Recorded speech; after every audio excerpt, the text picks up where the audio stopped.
राजनीति जीवन में अगर किसी को राजनीति गुरु मानता हूँ तो एक पूर्व विधायक हमारे हुआ करते थे, स्वर्गीय सावना लकड़ा जी। मैराडोना और पेले का मैं शुरू से बहुत बड़ा भक्त रहा हूँ। मैं ग्राम प्रधान भी रहा हूँ अपने गांव का। प्रदेश के लिए सबसे बड़ा अगर कलंक है तो पलायन और विस्थापन है। जोहार, नमस्कार। झारखंड विधानसभा टीवी के इस कार्यक्रम में आपका स्वागत है। जाने अपने विधायक कार्यक्रम में हम आज आपको रूबरू करेंगे झारखंड विधानसभा के विधायक राजेश कच्छप से। राजेश कच्छप जी अपनी संघर्ष की बदौलत, अपने कामों की बदौलत और अपने व्यक्तित्व की बदौलत इन्होंने एक अपनी अलग पहचान झारखंड विधानसभा में बनाने का काम किया है। सदैव संघर्ष में रहने वाले और आम आवाम की बात को विधानसभा में उठाने वाले राजेश कच्छप जी का हम विधानसभा टीवी में स्वागत करते हैं। तो आपसे मेरा पहला सवाल है कि आप अपने बारे में बताएं। बहुत बहुत धन्यवाद विनय जी। मैं झारखंड विधानसभा टीवी का मैं आभार व्यक्त करता हूं कि आपके माध्यम से राज्यवासियों से, देशवासियों से अपना जोहार अर्पित करता हूं। निश्चित तौर से एक राजेश कच्छप एक अननोन नाम था जिसकी कोई बहुत बड़ी पृष्ठभूमि नहीं रही थी। स्टूडेंट लाइफ में स्टूडेंट आंदोलन, झारखंड आंदोलन के बदौलत धीरे धीरे करके अपनी पहचान, अपनी साख बनाते हुए जिन्होंने कभी सोचा भी नहीं था कि राजनीति जीवन में प्रवेश करना है, राजनीति में आना होता है और राजनीति में सक्रिय रूप से फिर इसमें अपनी भागीदारी सुनिश्चित करनी होती है। और इसका खामियाजा ऐसे भी आया एक समय में कि खास करके मेरे पिताजी मुझसे कई एक महीनों तक, इवन कि मैं बोलूं कि साल तक मुझसे ठीक से बात नहीं किए। कारण क्या है कि एक ज़माने में राजनीति को लोग एक दूसरे दृष्टिकोण से भी लोग समझने का प्रयास करते थे। उसमें भी खास करके जो ट्राइबल फैमिली है उनका विचारधारा एकदम सीधा सीधी नौकरी का रहता है, व्यवसाय भी नहीं रहता है, नौकरी की मानसिकता होती है। उस बीच में एक आम लड़का को राजनीति में आना निश्चित तौर से संघर्ष भरा ये रहा है। और आज आपके सामने बातचीत करने का अवसर मिल रहा है। निश्चित तौर से आप तमाम झारखंड विधानसभा टीवी का टीम को मैं अपनी ओर से बहुत सारी आभार व्यक्त करना चाहता हूं। आपके राजनीतिक जीवन की शुरुआत कहां से हुई? देखिए, अगर देखा जाए 90-95 का दशक होगा के टाइम से ही छात्र आंदोलन, छात्रों का डिमांड को लेकर के हम लोग चूँकि हॉस्टल लाइफ रहते थे तो हम लोगों को भीड़ के शक्ल में भी लोग बुलाया करते थे। तो कहीं ना कहीं लीडरशिप रही थी तो उसमें जाया करता था। और उसी टाइम में मैं एक टाइम ऐसे था कि मैं आजसू से भी जो छात्र विंग था तो उस टाइम में आजसू कोई पार्टी नहीं थी, उसके साथ भी काम करने का अवसर मिला है।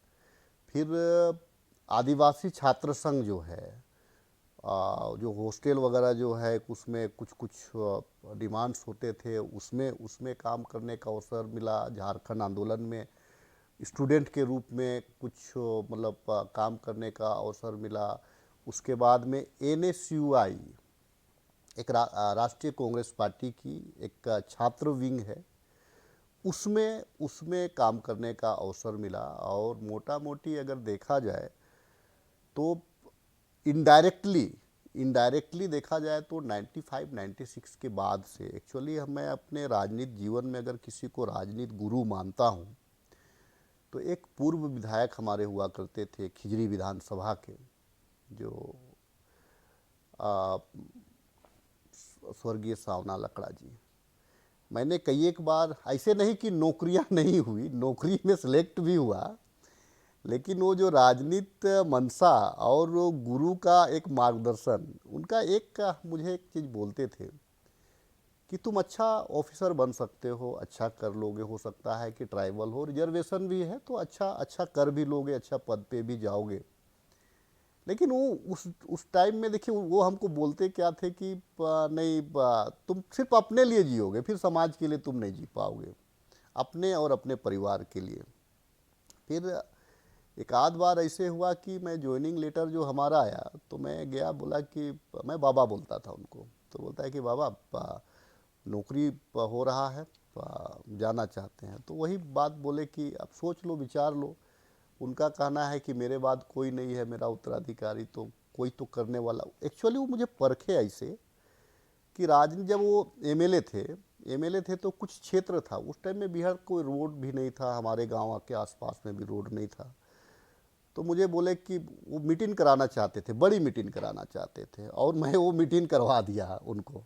स्टूडेंट मतलब लाइफ में पढ़ाई करता, तैयारी करता था, कंपटीशन की तैयारी करता था, मैंने मीटिंग करवाया तो देखा कि इसमें एक छुपा हुआ राजनीति तो हो सकता है। तो उन्होंने परख लिया और मुझे हमेशा ही मेरे घर आते थे, मुझसे बात करते थे, अगर नौकरी नहीं करोगे तो फिर क्या करोगे, तो फिर बोलते थे कि खेती बाड़ी बहुत सारा है, बाप दादा का खेती बाड़ी है, वही वही करूँगा। ऐसे करते करते करते सक्रिय रूप से मैं समझता हूँ कि 2000 के बाद अपने को राजनीति में पूरी तरह से झोंक लिया। आपका जन्म स्थान कहाँ है, जन्म तिथि क्या है, आपके माता पिता का क्या नाम है? देखिए, मेरा जो जन्म स्थान है नामकुम प्रखंड का एक चेने गांव है, रांची जिले का। रांची जिले का नामकुम प्रखंड का रामपुर, और रामपुर पंचायत और राजाउलातू का एक गांव है चेने। तो चेने का एक टोला है लुपुंग टोली।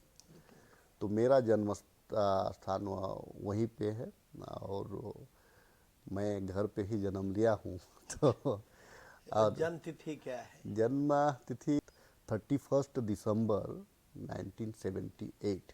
और आपके माता पिता का क्या नाम? मेरे पिताजी का नाम है श्री जगन्नाथ कच्छप, और माताजी का नाम है श्रीमती फगनी कच्छप।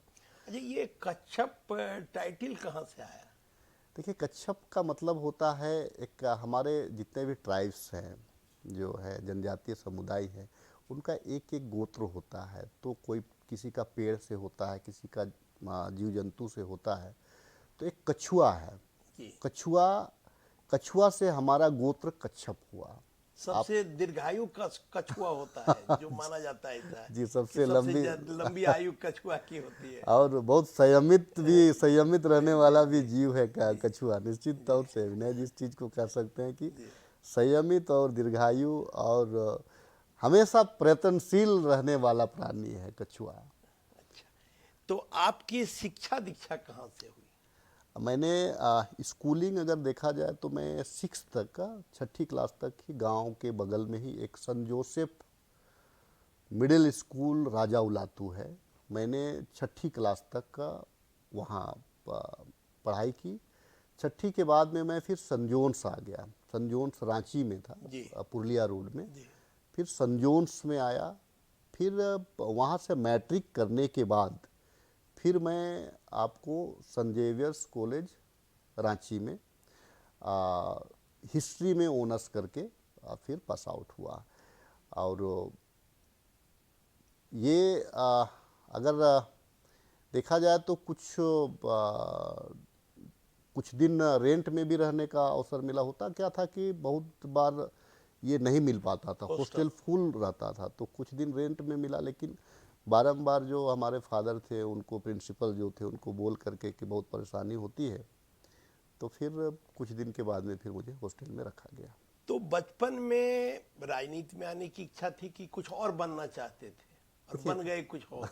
देखिए, मैं तो अगर देखा जाए तो मैं निश्चित तौर से एक अधिकारी बनना चाहता था, और मुझे शुरू से ही एक पुलिस अधिकारी बनने का बहुत शौक रहा था। ना सोचते हुए भी राजनीति में एक सोच पैदा हो गया, करते करते मैं राजनीति जीवन में सक्रिय हो गया।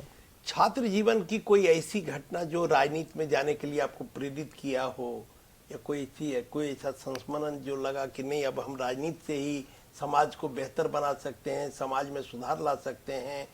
अगर देखा जाए तो झारखंड में, झारखंड अलग के बाद में करप्शन भी बढ़ा है, आप इसे डिनाई नहीं कर सकते हैं। और मैं, एक घटना ऐसी हुई है कि एक बार 2001 की मैं घटना बता रहा हूँ, 1 या 2 की होगी। एक थाना में मामला था, एक मोटरसाइकिल का मामला था। मेरे एक परिचित थे, वो थाना वाला, आप यकीन नहीं करेंगे, मुझे कम से कम एक मोटरसाइकिल के लिए नहीं भी तो नहीं, मुझे 1 हफ्ता से ज़्यादा दौड़ाया। रोज़ बुलाता था, काम ही नहीं करता था, सिर्फ उसको साइन करना था। ये अनगढ़ा थाना की बात मैं बता रहा हूँ। नहीं हुआ, नहीं, क्या करते करते फिर जब मैं, चूँकि स्टूडेंट था, पढ़ा लिखा था, तो मैं चल गया एसएसपी के पास में। एसएसपी उस टाइम में मुझे लगता है कि रांची के एसएसपी रहे थे एमबी राव साहब। तो मैं बोला कि सर इस प्रकार का बात है। उन्होंने फ़ोन भी लगाया, लेकिन देखा क्या कि बावजूद वो घुमाने लगा मुझे। उनको चाहिए था मुझसे 2000 रुपया, तो लास्टली नहीं दिया उसको मैं 2000 रुपया। फिर मेरा एक परिचित थे, मैं उनके पास गया, बोला कि भाई ऐसे ऐसे बात है, बताइए, मेरा मोटरसाइकिल फंसा हुआ है, ये दे नहीं रहा। फिर वो जा करके, तो एक जीवन में एक लगा कि ये राजनीतिक जीवन भी अगर आप करना चाहें तो लोगों की बहुत सेवा कर सकते हैं, चाहे वो आप ब्लॉक में, अंचल में, थाना में, कचहरी में, कोर्ट में, कुछ रास्ता आप दिखला सकते हैं।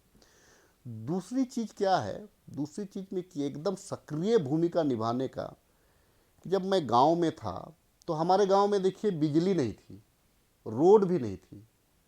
रोड मतलब एकदम कच्चा रास्ता, 4 व्हीलर को तो जाना ही नहीं था। अगर शादी ब्याह भी होती थी तो बस को भी लगता था कि एकदम आधा किलोमीटर पहले रोक दिया जाता था, फिर वहाँ लोग तैयार होकर के जाते थे। जब मैं राजनीति में स्टार्ट किया, जब प्रयास किया उस टाइम में प्रयास किया, तो फिर मैंने उस रास्ता वगैरह को बनवाया, फिर आपका बिजली लगवाई बहुत दिनों के बाद में। फिर करते करते लगा कि बहुत कुछ राजनीति में ही समाहित है। जो काम अन्य लोग नहीं कर पाएंगे वो काम राजनीति से संभव है। और पहली बार आप चुनाव लड़े 2019 में?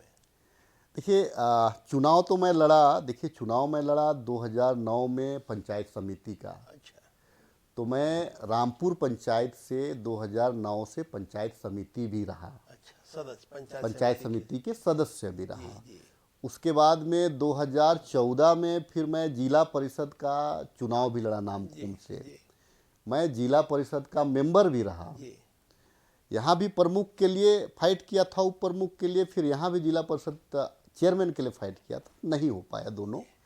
उसके बाद में पार्टी के द्वारा 2014 में टिकट होते होते नहीं मिला। फिर इसी बीच में हमारी एक बहुत बड़ी एक घटना हो जाती है कि उसी बीच में हमारा जो परिवार थी उनका देहांत हो जाता है 2013 में। तो एक बड़ा पहाड़ टूटने के बाद में आप उसके बाद सामाजिक राजनीति से बहुत दिनों तक एकदम जो है कि किनारे। उसके बाद में फिर धीरे धीरे करके आपके कार्यकर्ता होते हैं, उनका कहना है कि अगर आप ही बैठ जाइएगा तो हम लोग किन के सहारे चले, तो फिर धीरे धीरे करके आना होता है। फिर 2019 में कांग्रेस पार्टी मुझे टिकट देती है और फर्स्ट बार विधानसभा का चुनाव, खिजरी विधानसभा, खिजरी विधानसभा, हाँ, सुरक्षित सीट है। आप जीत कर आए 2019 में पहली बार। 2019 में टिकट और ये मिला। बड़ा संयोग है कि उस समय राहुल गांधी कांग्रेस पार्टी के नेता, आज भी नेता हैं जी। और उनके पिताजी राजीव गांधी भी त्रिस्तरीय पंचायत को मजबूत करने का काम किया, जिसके आप सदस्य रहे, जी, पंचायत से लेके जिला परिषद तक। तो और आज भी आपके राहुल गांधी नेता हैं। तो हमारी एक दिलचस्पी आपसे है जानने की कि राजनीति के अलावा आप और किन चीजों को पसंद करते हैं? देखिए, खेल में खासा दिलचस्पी है। जी। खेल में आज भी कई पैर तुड़वाया हुआ हूँ, कई फुटबॉल का बहुत प्रेमी रहा हूँ, फुटबॉल खेल का। और आज भी जब लोग बुलाते हैं कई मैच का उद्घाटन करने के लिए, तो मन करता है कि पूरा मैच देखूं। और आप यकीन नहीं करेंगे, प्लेयर बॉल को मारता है तो मेरा पैर भी चलता है। मतलब ये तो फुटबॉल में किस पोजीशन से आप खेलते थे? देखिए, मैं हाफ हाफ बैक से खेलता था। हाफ बैक, हाफ बैक से खेलता था, left left left left left half से खेलता था मैं। और स्टेमिना अच्छा रहा था तो तो इसलिए आपका पसंदीदा खिलाड़ी फुटबॉल में ये? देखिए, मैं आज भी मैराडोना और पेले का मैं शुरू से बहुत बड़ा भक्त रहा हूँ, जी बहुत बड़ा भक्त रहा हूँ। और देखता था उनका गेम को, देखता था। और एक चीज़ है, माराडोना का एक शॉट है पलट करके मारने का, आज भी मेरा वो फेवरेट शॉट रहा था, लेकिन अब नहीं हो पाता है क्योंकि प्रैक्टिस, इसके लिए प्रैक्टिस चाहिए, खेलते रहना पड़ेगा, क्योंकि शरीर का लचीलापन समाप्त हो जाता है, उसके लिए आपको लचीलापन और की आवश्यकता फुटबॉल के अलावा और किसी खेल में दिलचस्पी है आपकी? फुटबॉल खेल के अलावा मेरी अगर खेल बोला जाए तो मुझे खेती गृहस्थी की बहुत मतलब मैं शुरू से ही खेती, हाँ। मानसिकता, क्योंकि समाज को भी दिखाना है, अपना भी रुचि है। जी जी, बागवानी वगैरह में काफी रुचि बागवानी है। वगैरह, सब्जी उगाना, जो सीजनल फसल है उस पे अपना समय देना, ये सब। आजकल ऑर्गेनिक का जमाना है कि ऑर्गेनिक फसल उगाने का, तो इस दिशा में भी कुछ कर रहे हैं कि नहीं आप? देखिए, अब तो आना पड़ेगा ऑर्गेनिक की ओर में। जी आप देखिए, हरित क्रांति जरूर आई, हरित क्रांति जरूर आई, लेकिन लोगों का आयु भी घटा। आप हरी सब्जी के नाम से, हरी सब्जी के नाम से आप अगर एक हिसाब से देखें तो एक स्वीट भोजन ही आप ले रहे हैं। और अगर आज ऑर्गेनिक की ओर आते हैं तो आयु भी आपकी लंबी होगी, सेहत भी आपका ठीक रहेगा। तो मैं तो अपील करूंगा आपके माध्यम से कि अगर आपका छत भी है तो छत में भी आजकल बहुत सारा गमला वगैरह में भी लोग खेती करते हैं। मिर्चाई का खेती तो आप कर ही सकते हैं, जी खीरा का कर सकते हैं, तरबूज का कर सकते हैं, आप कद्दू का कर सकते हैं, करेला का कर सकते हैं। मतलब जो लरंग वाला जो है उसको आप कर सकते हैं। अच्छा, सार्वजनिक जीवन में रहते हुए आप अपने परिवार को कितना समय दे पाते हैं, और परिवार में आपके कौन कौन लोग हैं? विनय जी, ये जो है, अगर कभी हमारी हमारे घर वाले, हमारी वाइफ देखेंगी तो बोलेंगी कि आ, देखिए, एक चीज़ है। मैंने पत्नी है और कितने बच्चे वगैरह हैं आपके?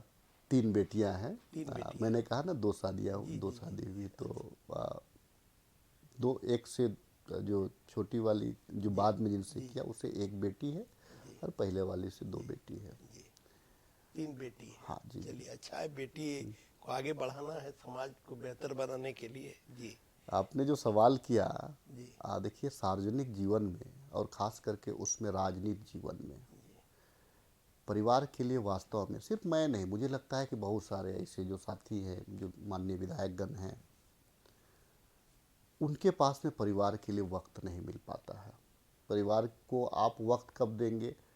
जब आप आएंगे, घर आएंगे, तो बच्चे खा पी करके, पढ़ लिख करके, अपना होमवर्क करके सो जाते हैं।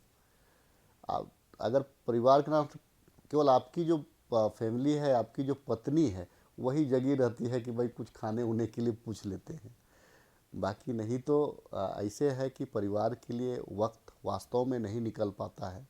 प्रयास हम लोग भी करते हैं कि एक आध दिन, मुझे बच्चों का प्रिंसिपल के द्वारा फ़ोन आता है कि सर, मैं कभी कभी बच्चों से मिलती हूँ, पापा टाइम देते हैं कि नहीं? तो बोलते हैं, पापा तो कभी टाइम नहीं दे पाते हैं। तो बच्चों के साथ में मन करता है, बच्चों के साथ मन करता है कि भाई कभी उनको कहीं खिलाने के लिए ले जाओ, मार्केटिंग करने के लिए ले जाओ। बेटी का बर्थडे था, ऐसे ऐसे व्यस्त हो गए, ऐसे कार्यक्रम में उलझ गया कि रात को 10 बजे घर पहुंचा। बेटी का बर्थडे में अब सो रही थी, फिर बड़ा मुश्किल से उठा करके, फिर ये करके, सिंपल घर परिवार के ही लोग थे। तो इस प्रकार का भी हम लोगों को कहीं कहीं फेस करना पड़ता है, घर परिवार से भी। जब आप अपने क्षेत्र की किसी समस्या का निराकरण नहीं कर पाते हैं तो आप कैसा महसूस करते हैं? देखिए, चूंकि विनय जी, मैं ग्राम प्रधान भी रहा हूँ अपने गांव का, और मैं ग्राम प्रधान जब था तो उस टाइम में मैंने अपने गांव में बिजली लगवाया। हमारे गांव को 5 टोला होते हैं, एक टोला में था, 4 टोला में नहीं था, चारों टोला में हमने बिजली लगवाया। रोड नहीं था, हमने रोड बनवाया। तो एक उत्साहित हूँ कि भाई काम होता है। देखिए, मैं जब काम नहीं होता है तो अपने आप से भी खिन्न होता है, अधिकारियों के प्रति भी थोड़ा गुस्सा बढ़ता है। देखिए, अभी अभी सबसे अगर आप अगर देखेंगे कि आप चाह रहे, मेहनत कर रहे हैं, वहाँ पे किसी टेक्निकल अधिकारी ये बोल दे कि ये काम आपका नहीं हो पाएगा, समय लगेगा, तो कभी कभी लगता है कि भाई आप जिस काम के लिए बैठे हैं आप करिए, फाइल को बढ़ाइए। तो रुकता है तो बहुत दुख होता है, क्योंकि जद्दोजहद में हर कोई रहता है कि अपने क्षेत्र का विकास हो। जी। वर्ष 14 के बाद से झारखंड में अस्थाई सरकार है, और उसके पहले मिलीजुली सरकार का दौर चला था। तो अब क्या बदलाव देखते हैं 14 से अब तक? देखिए, झारखंड बनने के बाद सर्वांगीण विकास की अगर हम बात करें तो सर्वांगीण विकास किसको कहा जा सकता है? स्टूडेंट जब पढ़ के निकलता है तो रोजगार के लिए उसको अवसर मिले। चूंकि यह समाज जो है कि विभिन्न समुदाय, विभिन्न धर्म के लोगों का एक समाज हमारा भारतीय समुदाय है। सांस्कृतिक विकास भी होना चाहिए, सामाजिक विकास भी होना चाहिए, और आर्थिक विकास भी होना चाहिए। अभी अगर झारखंड में आप देखेंगे विनय जी, तो आप देखेंगे कि अगर जहाँ पे शहरीकरण हो रहा है, बड़ा दिल को बड़ा तकलीफ लगता है कि कानून को धत्ता बताते हुए अगर यहाँ पे बहुत ज़्यादा अगर कुछ हुआ है तो जमीन का कारोबार बढ़ा है। तो 2014 के बाद से अगर आप देखें तो रघुवर जी की सरकार आई,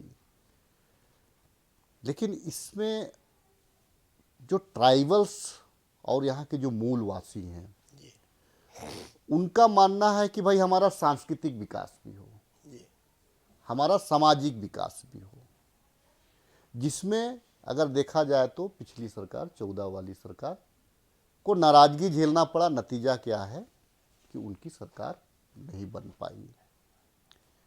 इसीलिए अभी का वर्तमान सरकार में, जो आपकी सरकार है, हाँ जी जी बिल्कुल, अभी जो हेमंत जी की जो अगुवाई में सरकार, हम लोग भी इस बात को उसमें बोलते हैं। आपकी पार्टी भी गठबंधन में शामिल है, कांग्रेस पार्टी भी है, सरकार में है। जी। हम लोग छोटे भाई की भूमिका में है, बड़े भाई की भूमिका में जी। झारखंड मुक्ति मोर्चा है।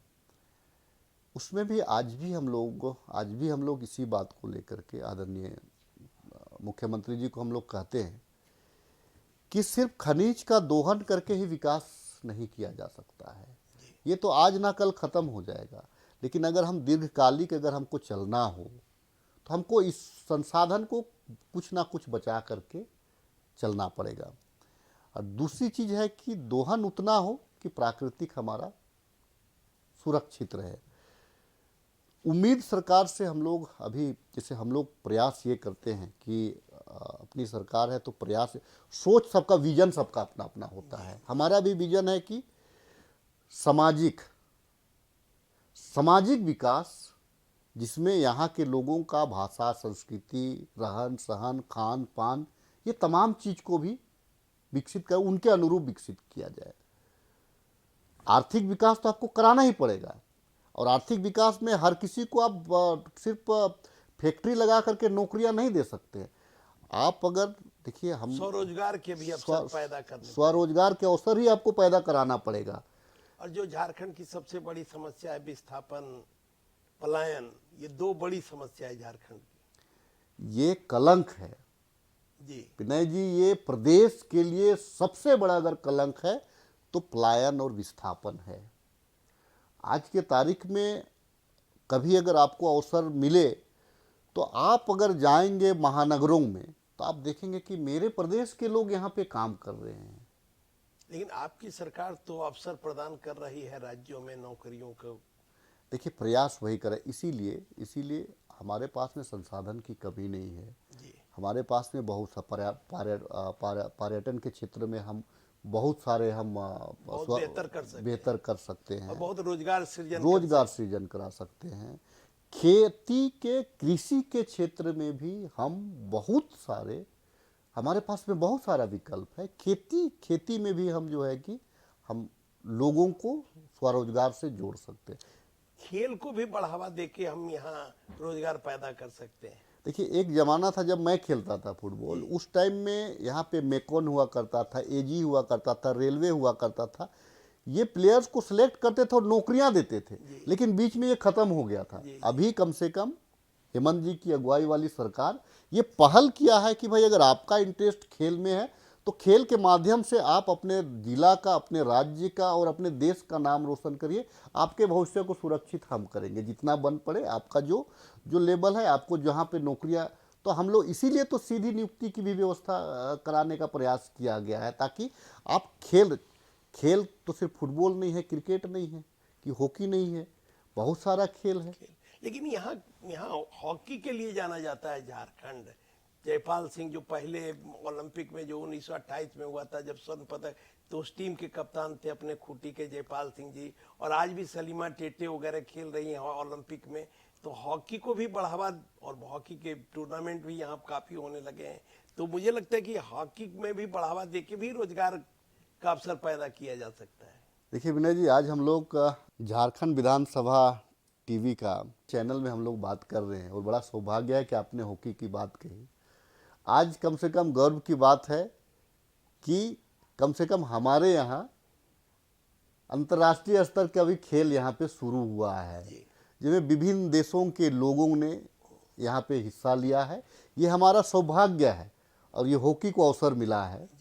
और बेहतरीन से बेहतरीन खिलाड़ी हैं, चाहे आप पुरुष वर्ग में देख ले, चाहे आप महिला वर्ग में देख ले, बेहतरीन से बेहतरीन खिलाड़ी हैं। निश्चित तौर से इस क्षेत्र में मुझे लगता है कि राष्ट्र को एक अच्छा प्लेयर्स हम लोग झारखंड से दे सकते हैं। आदिवासी क्षेत्र में टैलेंट की कोई कमी नहीं, सिर्फ है प्रतिभा को निखारने की जरूरत है। उनको बेहतर प्रशिक्षण उपलब्ध कराने की जरूरत है। देखिए, मैं समझता हूँ, जो आदिवासी, चूंकि खुद भी आदिवासी समुदाय से जी हूँ, जी। मैं समझता हूँ ना, यहाँ पे इस समुदाय में संतुष्टि का भाव बहुत ज़्यादा है। अगर किसी के यहाँ पे कोई बीमार भी हो रहा है, उसके पास में बेटी का शादी है, पैसा ख़त्म हो गया है, अगर आप उसे कैसे हैं तो बोले कि ठीक हैं बोलेगा, वो कभी नहीं बोलेगा, उतना दुखड़ा नहीं बताएगा। और संतुष्टि का भाव है, उसके पास सब कुछ खत्म हो जाएगा, फिर भी वो जो है कि बहुत, हाँ, उसका जो चलना चाहिए, घर परिवार चलना चाहिए, देखिएगा संतुष्टि है। और आदिवासी, सिर्फ आदिवासी में नहीं, झारखंड का एक एक लोगों में, इस माटी में ही इतना शक्ति है, इस माटी में ही इतना ताकत है। तभी तो इस देश का पहला आंदोलन भी आप ही के राज्य में होता है। झारखंड। लेकिन ये ठीक है, इतिहास के पन्नों में कहीं खो गया है, लेकिन अगर देखा जाए तो इस देश का आज़ादी का अगर पहला लड़ाई अगर देखा जाए तो आपको देखिएगा तो झारखंड में ही हुआ है। आप समिति के, विधानसभा के समिति के सदस्य रहे, सभापति रहे, तो उस समिति के माध्यम से भी आपका योगदान क्या होता है? देखिए, समिति के माध्यम से बहुत सारे जो जैसे अभी मैं प्रश्न एवं ध्यानाकर्षण में हूँ और प्रत्यायुक्त समिति में हूँ। प्रत्यायुक्त समिति में भी अभी मैं, हमारे जो सभापति हैं, उनके साथ में कई एक सलाह, एक आपसी हम लोग विचार करके, कुछ अधिकारियों के साथ में विचार करके सलाह देने का काम करते हैं सरकार को, कि यहाँ पे ये त्रुटि है, इस पे अगर ये सुधार कराया जाए तो हम एक अच्छा पॉलिसी ला सकते हैं। कई एक बार सलाह भी देने का प्रयास हुआ है। प्रश्न एवं ध्यानाकर्षण में हूँ, वहाँ भी कई एक जो सीनियर लीडर, जो सभापति हैं, बहुत कुछ सीखने का मिलता है। अधिकारियों जो सवाल छूट जाते हैं, उनका प्रयास होता है कि उनका निराकरण समिति के माध्यम से कैसे कराया जाए। और तकरीबन मैं जहाँ भी हूँ, मतलब समिति में हूँ, दोनों की रेगुलर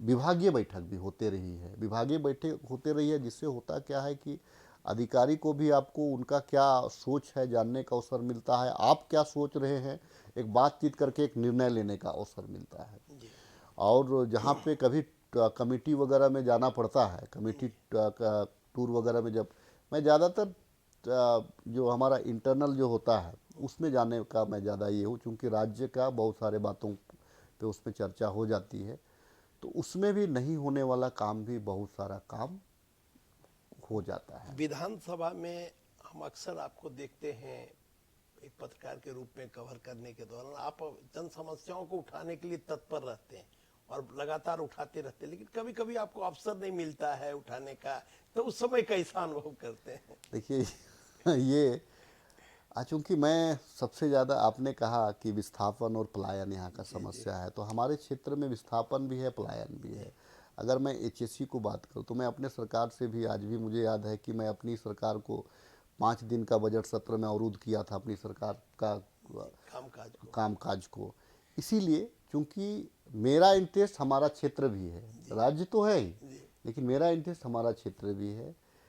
आज जिस प्रकार से यहाँ के लोगों का पलायन हुआ, उनको स्वरोजगार से जोड़ नहीं पाए, दूसरी ओर हमारा एचएससी बंद हो रहा है, तो अब जो ज़मीन दिया है उनका क्या? आप ठीक है, एक टर्म आप उनको आप नौकरी दे दिए, जो उनका योग्यता था आपने नौकरी दे दी, लेकिन अब क्या, उस ज़मीन का क्या? ये तमाम चीज़ें हैं।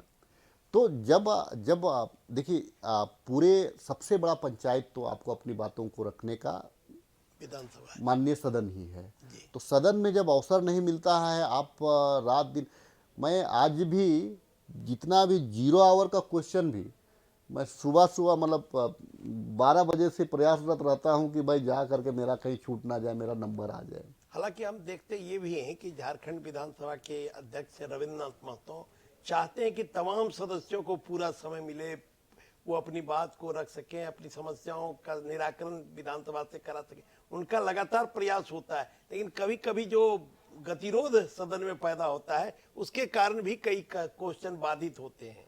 देखिए, माननीय अध्यक्ष जी एक बहुत अच्छे व्यक्तित्व के धनी व्यक्ति हैं, जिनकी जितनी सराहना की जाए कम है। बहुत, आप जाएंगे फर्स्ट, मैंने कहा कई एक बार, आग्रह भी किया कि सर अवसर दिया जाए, सर हम लोग फर्स्ट टाइम के विधायक हैं, तो थोड़ा आशीर्वाद बनाए रखिएगा। तो उनका कहना है कि राजेश जी, क्षेत्र के लिए फर्स्ट टाइमर विधायक हो या 5th टाइमर विधायक हो, सब कोई क्षेत्र के लिए लड़ता है, सब कोई अपने अपने क्षेत्र के लिए लड़ता है, लेकिन प्रयास रहा है। माननीय अध्यक्ष जी का मैं आभार जरूर व्यक्त करना चाहता हूँ, आदरणीय रविंद्रनाथ महतो जी का, जिन्होंने कई एक अवसर प्रदान किया है, और उस अवसर का लाभ लेने का प्रयास भी किया जाता है। और शिकायत, अगर देखिए, पक्ष विपक्ष में गतिरोध की वजह से अवसर नहीं मिलते। जब सदन बाधित हो जाता है तो आपका जो सवाल होते हैं, जन मुद्दे के जो सवाल होते हैं, वे छूट जाते हैं। तो शुरुआत में हम लोगों को लगता था कि अब क्या होगा, मेरा सवाल चल गया, लेकिन अब आते आते आते आते जब राजनीति और विधायकी में जब जानने समझने का अवसर मिला, तो अब लगता है कि नहीं, इसमें और भी रास्ते हैं, और भी रास्ते हैं, समिति है, कमेटी है, या फिर डायरेक्ट अधिकारी के साथ बात करके ये तमाम चीज़ को आप अपने क्षेत्र में किन 2 बड़े कामों को कराना चाहते हैं जो अभी तक नहीं हो पाया है? देखिए, मैं अगर पर्टिकुलर अगर 2 चीज़ को बोलेंगे तो मैं इसको थोड़ा सा मैं उसको आगे ले जाना चाहूँगा। ये हमारा शरीर जो है, अगर सबसे पहले हम अगर अपना श्रृंगार करते हैं, जी बढ़िया से हम कंघी करते हैं, बढ़िया से क्रीम लगाते हैं, अपना लेडीज है तो उसको बाल को ठीक से संवारती हैं, तो पुरुष वर्ग भी अपना मूछ दाढ़ी ठीक ठाक बना करके चलते हैं, तो चेहरा को लोग दिखाना चाहते हैं। क्योंकि राजधानी का एमएलए हूँ, और राजधानी में ही अगर देखिएगा तो विधानसभा भी आप अगल बगल हैं हमारे क्षेत्र से ही, माननीय उच्च न्यायालय भी हमारे क्षेत्र में, प्रोजेक्ट भवन भी हमारे ही क्षेत्र में, जितने भी वीआईपी, एचएससी भी हमारे का सबसे बड़ा कारखाना, सबसे बड़ा का मदर प्लांट जो हमारा मदर प्लांट है। तो ये हमारा जो रहा है। तो मैं चाहता हूं कि हम लोग जैसे शरीर में चेहरा को संवारते हैं, उसी प्रकार से राजधानी है तो राजधानी का, राज्य है तो राज्य का चेहरा राजधानी होता है। तो मैंने कई एक बार अधिकारियों से आग्रह किया है कि अभी अगर आप जमीन को अधिग्रहण करके इसको पथ निर्माण के माध्यम से एयरपोर्ट को, रेलवे स्टेशन को, बस स्टैंड को, एचएससी को, मैं विधानसभा को, हाई कोर्ट को अगर आप जोड़ देंगे तो आने वाला दिन में राज्य को एक बहुत बड़ा राहत होगा कि कोई भी वीआईपी कहीं फंसेगा नहीं। मान लीजिए सिंगल रास्ता है, कहीं पे रोड जाम हो गया, कहीं हो गया, तो वीवीआईपी का अगर मूवमेंट है तो उनको किधर से लाइएगा। और फिर वीवीआईपी के मूवमेंट के कारण आम लोगों को भी कष्ट हो रहा है। एम्बुलेंस आम लोगों को, आम आवाम को भी कष्ट हो रहा है, क्योंकि रोका जाता है तब आम आवाम को। तो ये आपका बहुत अच्छा सुझाव है। तो ये मैंने कहा है कि सारे लोगों को आप आरसीडी से ले ले या पथ निर्माण विभाग से आप ले करके राजधानी को चारों दिशा से, और मैं बता दूं आपको, ये जो राजधानी हमारा जो क्षेत्र है वो चांद आकार का है। अब राजधानी को पूरी तरह से चांद के आकार का घेर के रखा हुआ है, इसीलिए मैं प्रयासरत रहता हूँ कि हर रास्ता को राजधानी से जोड़ दीजिए। एक ये हुआ। दूसरा चीज क्या हुआ कि यहाँ पे जो हमारा क्षेत्र में, जैसे अगर रांची में ही अगर आप बात करेंगे तो दसम फॉल भी बहुत नज़दीक में है, हुनरू फॉल बहुत नज़दीक में है, आपको जोना फॉल बहुत नज़दीक में है। तो बहुत सारा जो है कि पर्यटक स्थल हैं, जलप्रपात है। पहाड़ों को जोड़ करके भी, पहाड़ों का बिना खनन किए उनको अगर देखेंगे आप, वो ट्रॉली में जो चलते हैं आपका रोपवे, तो ये रोपवे कब भी डेवलप करा करके हम पर्यटक को हम अपनी ओर आकर्षित कर सकते हैं। और एक नहीं है, देखिए बहुत दूर लोग नहीं जा पाएंगे। राजधानी में आए हैं तो संथाल परगना दूर हो जाता है, कोल्हान दूर हो जाता है, अब पलामू दूर हो जाता है, लेकिन राजधानी के आसपास अगर आप ये व्यवस्था कर देंगे, पहाड़ों का बिना दोहन किए, नदी का बिना दोहन किए हुए अगर इसमें रोपवे के माध्यम से उसको अगर डेवलप करेंगे, तो मुझे लगता है कि ये रांची जो है, रांची छोड़ दीजिए, लोग मनाली और जम्मू कश्मीर घूमना छोड़ करके आपके यहाँ पे आना। नेचुरल ब्यूटी है, नेचुरल ब्यूटी, मिलता भी नहीं, नेचुरल ब्यूटी। अभी हम लोग अंडमान में थे पिछले दिनों, वहाँ कई पर्यटक हम लोगों को मिले, बोले कि सबसे खूबसूरत जगह अंडमान है।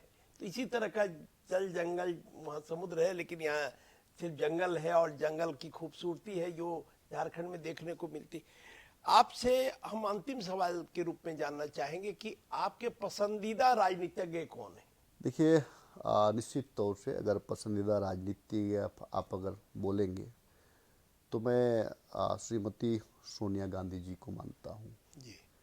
श्रीमती सोनिया गांधी जी को इसीलिए मैं मानता हूँ कि सरकार एक सैक्रिफाइस करने का जो क्षमता, ठीक है, आप विपक्ष होने के नाते एलिगेशन लगा सकते हैं, लेकिन उनमें जिस कुर्सी में बैठने के लिए लोग ललायित रहते हैं, और 2004 में उन्होंने जिस तरह से दो बार प्रधानमंत्री का, दो बार जिस प्रकार से प्रधानमंत्री का कुर्सी पे नहीं बैठना। 91 में पहली बार जब राजीव गांधी के निधन के बाद भी उनको ऑफर उस टाइम में भी आया था, नरसिम्हा राव को बनाया गया, उस समय भी उन्होंने त्याग किया। और फिर 2004 में 2009 में भी अगर देखा जाए तो चार में तो लोग आंदोलन पे उतर गए थे कि भाई, और उस परिस्थिति में, और जो चपरासी का भी कोई पद नहीं छोड़ना चाहता है, उस परिस्थिति में अगर आप पद का त्याग, प्रधानमंत्री जैसे पद का, तो राजनीति में निश्चित तौर से मैं आदरणीय श्रीमती सोनिया गांधी जी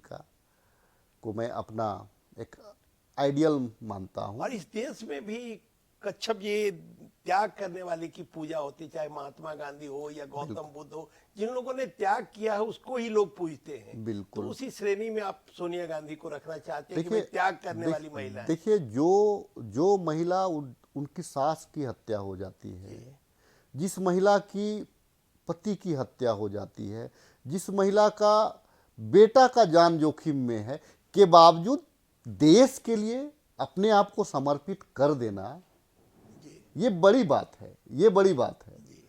और चूंकि इनको तो अगर चाह लेती तो आदरणीय सोनिया जी प्रधानमंत्री हो सकती थी, लेकिन कभी भी उन्होंने इस पद को महत्व नहीं दिया, काम को महत्व दिया और देश को महत्व दिया।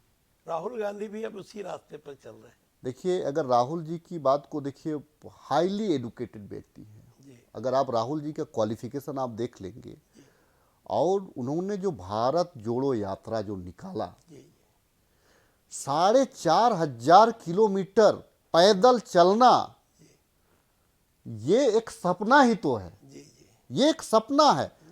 आप कुछ भी बोल दें, आप रोज मॉर्निंग वॉक नहीं कर पाते हैं, उसमें वो जो है कि 4,500 देश को नजदीक से समझने के लिए, लोगों से मिलने के लिए, जी। सारे वो निश्चित तौर से राहुल जी का बहुत बड़ा वो तपस्या उसको कहा जा सकता है। तो हम यहीं अपनी बात समाप्त करते हैं, और जिस बेबाकी से और जिस अंदाज में राजेश कच्छप जी ने अपनी बातों को रखा, तो हमारे श्रोता पसंद करेंगे उन्हें, चूंकि इन्होंने दिल खोल कर हमसे बात की और अपनी सारी बातों को रखने का काम किया। तो हम यही विदा लेते हैं और फिर मिलेंगे किसी अगले प्रोग्राम में।